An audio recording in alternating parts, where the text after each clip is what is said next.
Hello, everyone. I'm Sam Eckmann of Gold Derby, here with Scott Farrar, the visual effects supervisor for A Quiet Place Part 2. And this movie has a much more focus on action, I think, than the first film did. And we spend a lot more time with these creatures, these crazy hunter creatures out in the open in broad daylight, right up in our faces. So what is the difference? How does that affect your work when we're spending so much more time with these digital creatures? I think the intention of this script and John Krasinski's direction was to see more of the world of where our actors were going, and that would include finding out more about how many creatures are out there and what exactly were they learning. And I think the philosophy in this film compared to the first one was we now see that the creatures are learning all kinds of ways to trap and kill and chase and hunt. And so I would say all in all, it was a much more active film.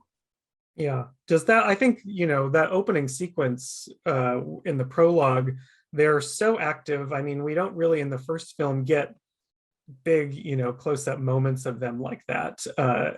How does that affect how you have to think about animation? What was that expansion of their movement set like? Well, I would preface everything with it's so fun to make a film with John because he's a film buff and we can reference all kinds of films. And from the very beginning of our meetings on the first film, we always talked about Jaws and different Hitchcock films and even going back to old Silence, where the shadows on the wall type of a situation that were early black and white days. So it was really fun constructing tension and suspense, and sometimes horror once in a while. So the opening sequence, it opens up like gangbusters. And what's terrific is when we're finally in the car in the Volvo with Emily and her children, we don't know any more than what they're seeing. And she's driving into this situation of jeopardy. And all of a sudden, you were asking how did that affect what we did? Everything had to be pretty fast. These guys, they see, well, they don't see. They hear, they target, and then they move quickly. And the intention was just razor sharp kill machines. And as they drive along, and all mayhem breaks loose on the street, and which is a total surprise. Everybody's there. What is going on? And the terrific thing about that sequence is we don't know any more than any of the characters know at that point in time. And we're discovering along with them. And it's just coming from left and right. And then we run into the bar and try and get away. It's a lot of credit goes to the scripting, but terrific editing. And you've got sort of quick cut montage type interactions of humans and characters. And I have to say that sort of construction just does wonders for a visual effect. It's just one of the players in the commotion. Yeah.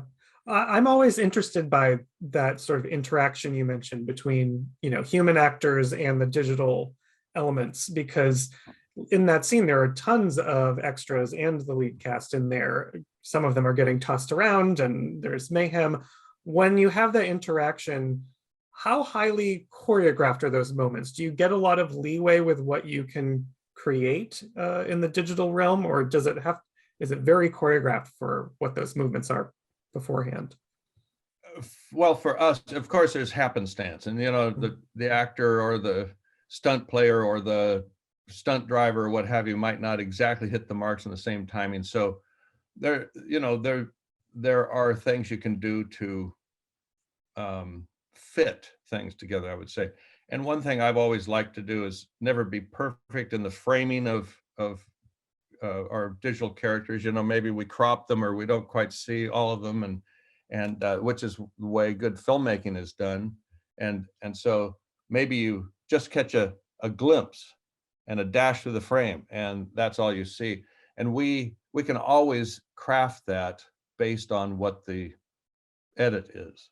And so if we always have a plan. We want to see this creature hit the car. Okay, and it's okay if it's just sort of a hit and go and then pan off or what have you. Just if it's incidental and just telling a piece of the story, but we move forward quickly, I think that's better. Mm. Is it difficult to do that in those long shots? Because the opening seems like it's just a sequence of these oneers strung together. Does that make it more challenging to use those tactics? Well, it does. All visual effects have to be, the quality has to be higher and higher all the time because the shots get longer. When I first got in the business, a long shot was 2 or 3 or 4 seconds long, and then you have spaceship movies like Star Trek and things coming along where it's 10, 15, 30 seconds of an elegant starship going through the frame, and now you've got shots that are visual effects that go on for minutes.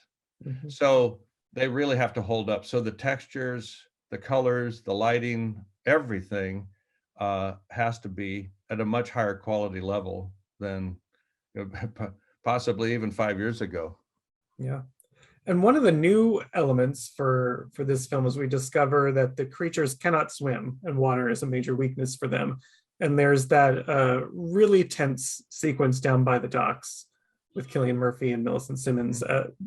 What was the process like of figuring out it must be a whole new movement sequence and animation for that kind of thing? Yes, that was not an easy sequence because several things. Whenever you shoot around water, it's difficult. And that was a bunch of walkways and docks that were strung together. So you have narrow walkways, you have men and women and equipment moving all over the place, and it's hard to get everything out there. And you're trying to get everything done in a couple of nights. And quite often you use discovery. I know John is really open to that. And so we have ideas of what we're going to do, but then where we're going to position the actor, and when the creature comes running down and hits somebody, it gets changed. Okay, you modify everything.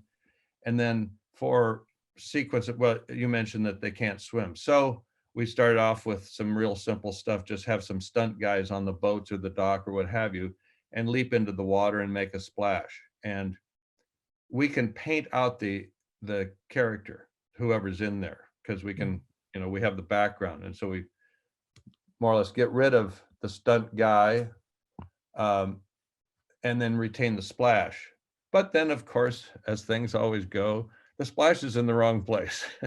so we always have to be able to manipulate everything and move things around, and because that's the nature of the business. You don't really know what the movie is until you string everything together, and then you either modify, then you might have pickups or what have you.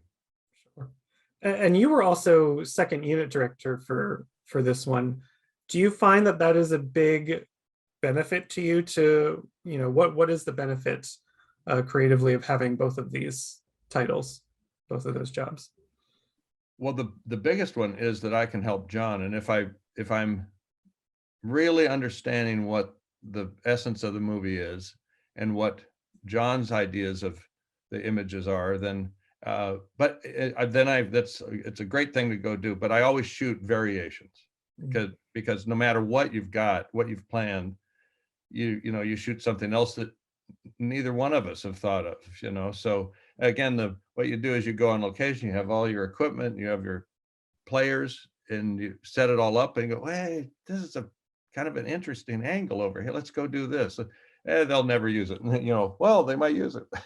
So, but it's creatively really great because you get to add to what's already being built. Yeah, Polly Morgan, the DP, described his script to me as a incredibly visually specific and visual script. Would you say the same thing about John's script, and is that a big help to you in your visual effects work? Well, it is. And well, it helped, of course, having gone through the first film and discovering things together is the best way to kind of approach a new film. And the hardest part, I would say, at the get-go, is creating something that has tension and gives a little bit of a scare. It's not easy, and there's a lot of experimentation. I've got a lot of friends, well, I don't want to go see a scary movie. I go, you have no idea how hard this is to make this stuff. Why don't you just go look at it? And uh, and in fact, in all cases, we try animations, we plug them in. John looks at it with the edit. We might have suggestions. He has suggestions. Maybe we sack it and go to something else. And that did happen where we kind of reconstruct the stunts and where the pattern of movement and so forth. The picnic scene where there's a lot of chaos and Killian is running through there. That was a big reconstruction just because the original intent was good, but it didn't quite work out, especially once everything got cut together. I also wanted to go back a little bit in your career because it seems you've been, working in effects for quite a while, and you won an Oscar for Cocoon back in 1986. And at that time, effects were just so different. Could you have envisioned where things were going, where we are today with the digital creations you can make now back in, like the days of Cocoon? Right. Well, people like yourself have asked all through the years, well, where do you think this is going in 5 years or 2 years? And probably all the predictions we ever made were wrong.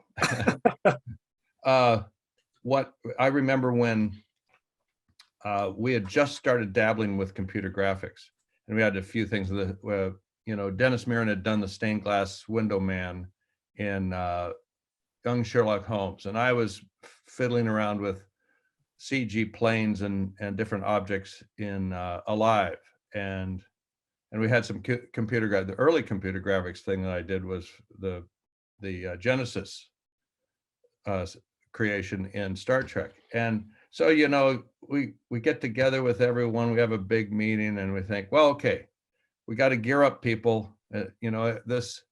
We really see a big change coming in about 5 or 6 years. It wasn't even 6 months. Everybody, every studio, every creative wanted to see something in CG. And so, okay, it was the pedal to the metal on that. So quite often you can't see the future, or if you do see the future, it comes along a lot faster than what you think. Wow.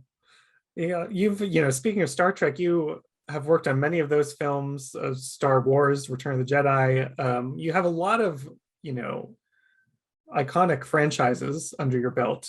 Yeah. Is there anything from those early experiences, like lessons you learned before we got into this whole, CGI dominated arena, that you still take with you and apply to your work today? I would say the underlying approach I always have with every director I work with, it's a partnership.